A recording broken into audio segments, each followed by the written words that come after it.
एक बार मैं अपने फूफा को समझा रहा था कि हमें ऐसी जगह पे नहीं रहना चाहिए जहाँ का माहौल बुरा हो, क्योंकि इससे हमारी जो आने वाली नस्ल होती है, जो छोटे बच्चे होते हैं, उन पे बहुत गलत प्रभाव पड़ता है। तो वो बहुत गलत आदतें, गलत बातें सीख जाते हैं, गाली देना सीख जाते हैं, बदतमीज़ी करना सीख जाते हैं।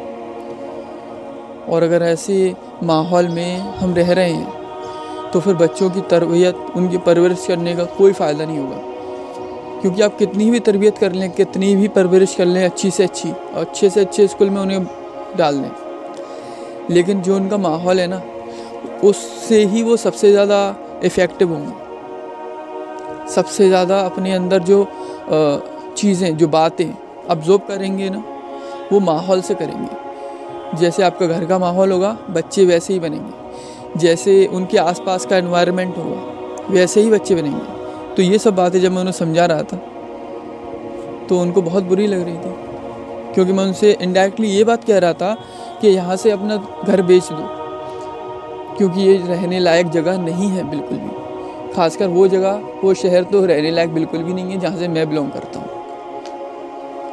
तो जब मैं उन्हें समझा रहा था तो उनका गुस्सा बढ़ गया, वो नाराज़ हो गए, चिल्लाने भी लगे।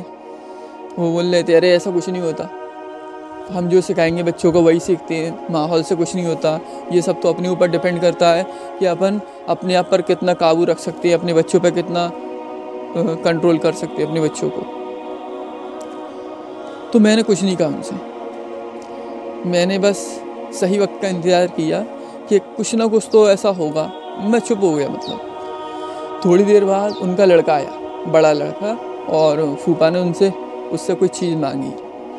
तो बहुत देर तक ढूंढने के बाद भी उसे नहीं मिली। तो फूफा उस पर चिल्लाया, कहाँ रख दी तूने? तो वो टपोरी लैंग्वेज में बोला, मुँह ना पतो। इसका मतलब होता है मुझे नहीं पता, मुझे नहीं मालूम। तो फूफा ने सडनली एकदम बोल दिया कि देख, गवार की भाषा में बात कर रहा है, गवारों के साथ रहता है तो गवार की भाषा सीख गया है। तो इतना बोलते ही मैंने सिर्फ फूफा की तरफ मुस्कुरा कर देखा और बस काम हो गया मेरा। अब मुझे कुछ भी बोलने की ज़रूरत नहीं थी, फूफा समझ गए और वो चुप हो गए। फिर मैंने उनसे कहा, क्या फूफा, अब क्या हुआ, आपकी परवरिश कहाँ गई, अब मानते हो? तो फूफा बस मुस्कुराए और चुप हो गए। ये एक इंसिडेंट नहीं है जो मेरे साथ हुआ है, ऐसे कई सारे इंसिडेंट हैं जो अल्हम्दुलिल्लाह मेरे साथ हुए हैं, और अल्लाह ने मेरी मदद की है लोगों को मेरी बात जो मैं समझाना चाहता हूँ उसे समझाने के लिए। कई बार ऐसे ही हुआ। मैं एक बार अपने खुद के घर में, और मैं अक्सर बोलता रहता हूँ कि यहाँ से घर बेचो, कहीं अच्छी जगह चलते हैं, घर बेचो, कहीं अच्छी जगह चलते हैं, लेकिन वो बेचते नहीं हैं। और मैं बोलता रहता हूँ, जब भी मैं सही मौका देखता हूँ मैं बोल देता हूँ। एक दिन ऐसे ही मैं बोल रहा था घर वालों से, और हम घर का कोई काम कर रहे थे, तो सारे ज़्यादातर लोग इकट्ठे थे। तो वो बोल रहे थे वही बात घिसी पिटी कि जो हम सिखाएंगे बच्चों को वही सीखेंगे, जो हम सिखाएंगे वही सीखेंगे। इतने में एक छोटी सी बच्ची है, मेरी भांजी, तो वो आई और खेलने लगी, और किसी से बॉल छुड़ाई, पता नहीं कुछ हो गया था। तो जो उसका भाई था उसने उसे गाली दी। दोनों बहुत छोटे छोटे हैं, 6 साल 5 साल इतनी उम्र रही होगी, दोनों बहुत छोटे छोटे हैं और एक दूसरे को गाली दे रहे थे। तो मैं ये देखकर शॉक्ड नहीं हुआ, क्योंकि ये आम बात थी। लेकिन जब पापा ने हल्ला किया ना, तब मैंने फिर और बोला कि देख लो, ये बच्चे इंग्लिश कॉन्वेंट स्कूल में पढ़ने जाती हैं। इंग्लिश कॉन्वेंट स्कूल में क्या इनको गाली देना सिखाया जाता है? बिल्कुल नहीं। लेकिन इंग्लिश कॉन्वेंट स्कूल में कितने वक्त रहती हैं? 4 घंटे, 5 घंटे, 6 घंटे।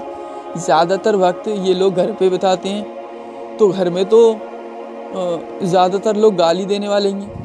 फिर ये जिन बच्चों के साथ मोहल्ले में खेलते हैं, गली में, वहाँ पर भी लोग बच्चे गाली देने वाले हैं। एनवायरनमेंट में जितने भी लोग हैं ज़्यादातर गाली गलौच वाले हैं। तो फिर ये बच्चे वही तो सीख रहे हैं। तो फिर पापा ने भी मेरी साइड ली इनडायरेक्टली। मुझे ये नहीं बोला कि हाँ चलो घर भेज देते हैं, लेकिन उन्होंने कहा कि हाँ ये बात सही है। पापा ने फिर एक स्टोरी सुनाई मुझे, रियल स्टोरी। हमारे मोहल्ले की एक आदमी थे जो कि एडवोकेट थे, उनकी फैमिली वेल एजुकेटेड थी, और हुआ ये कि एक दिन उनके बच्चे एक्चुअली कॉन्वेंट स्कूल में जाते थे पढ़ने, इंग्लिश मीडियम में, और वेल बिहेव भी थे, पूरी परिवार ही वेल बिहेव था। लेकिन एक दिन क्या हुआ कि अनफॉर्चुनेटली उन्होंने अपने बच्चे को, छोटे बच्चे को गाली देते हुए सुन लिया।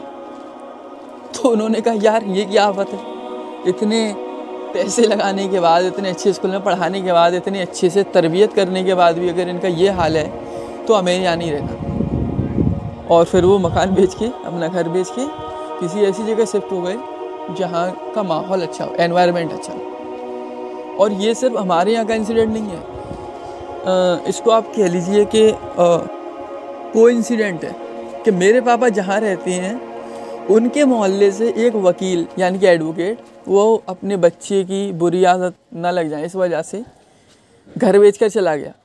अब मेरी मम्मी जहाँ की यानी कि ग्वालियर की, तो उनके बगल में भी एक एडवोकेट रहते, ठीक है, उनके बगल में भी एक एडवोकेट रहते और उन्होंने भी अपना मकान बेच दिया था। हालांकि ग्वालियर का माहौल बहुत अच्छा है बनिस्बत मुरैना। ये तो मतलब पूरा का पूरा ऐसा है, सपोज दैट गटर नाला, आप ये समझ लो बस। ग्वालियर फिर भी माशाल्लाह मुरैना से काफ़ी बेहतर है बोलचाल की भाषा में भी, लेकिन फिर भी उन्होंने वो ऐसी जगह रहते थे जहाँ पर एजुकेशन नहीं थी। ग्वालियर में उस जगह पर रहते थे जहाँ एजुकेशन नहीं थी और बहुत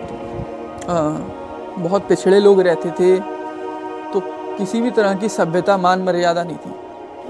उर्दू में बोले तो तहजीब नहीं थी, ठीक है, इंग्लिश में बोले तो मोरालिटी नहीं थी, एथिक्स नहीं थे, तो उन्होंने भी अपना घर बेच दिया। ये 3 इंसिडेंट थे, इनमें से तीनों के तीनों रियल हैं। एक मेरे अम्मी के साथ हुआ, एक मेरे पापा के साथ और एक मेरे साथ। इन तीनों इंसिडेंट को आपको बताने का मकसद ये है कि आप भी देर ना करो।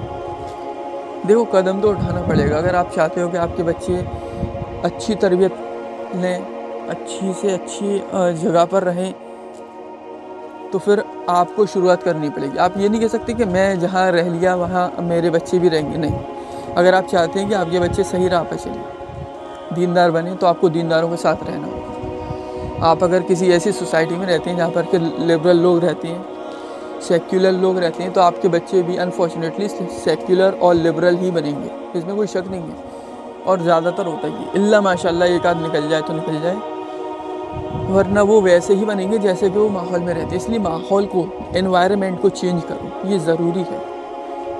देखो, ज़िंदगी काटनी है, अल्लाह की दुनिया कोई छोटी नहीं है, बहुत बड़ी दुनिया, बहुत बड़ी। अगर आपको, आपके बच्चों को दीन पर अमल करने में प्रॉब्लम्स आ रही हैं, तो फिर एनवायरनमेंट चेंज करो, जगह चेंज करो, माहौल चेंज करो। ये बहुत बड़ी कुर्बानी होगी, हो सकता है बहुत बड़ी कुर्बानी हो बहुत लोगों के लिए, तो इसका सवाब भी मिलेगा इंशाल्लाह, आप चिंता ना करो, सवाब मिलेगा।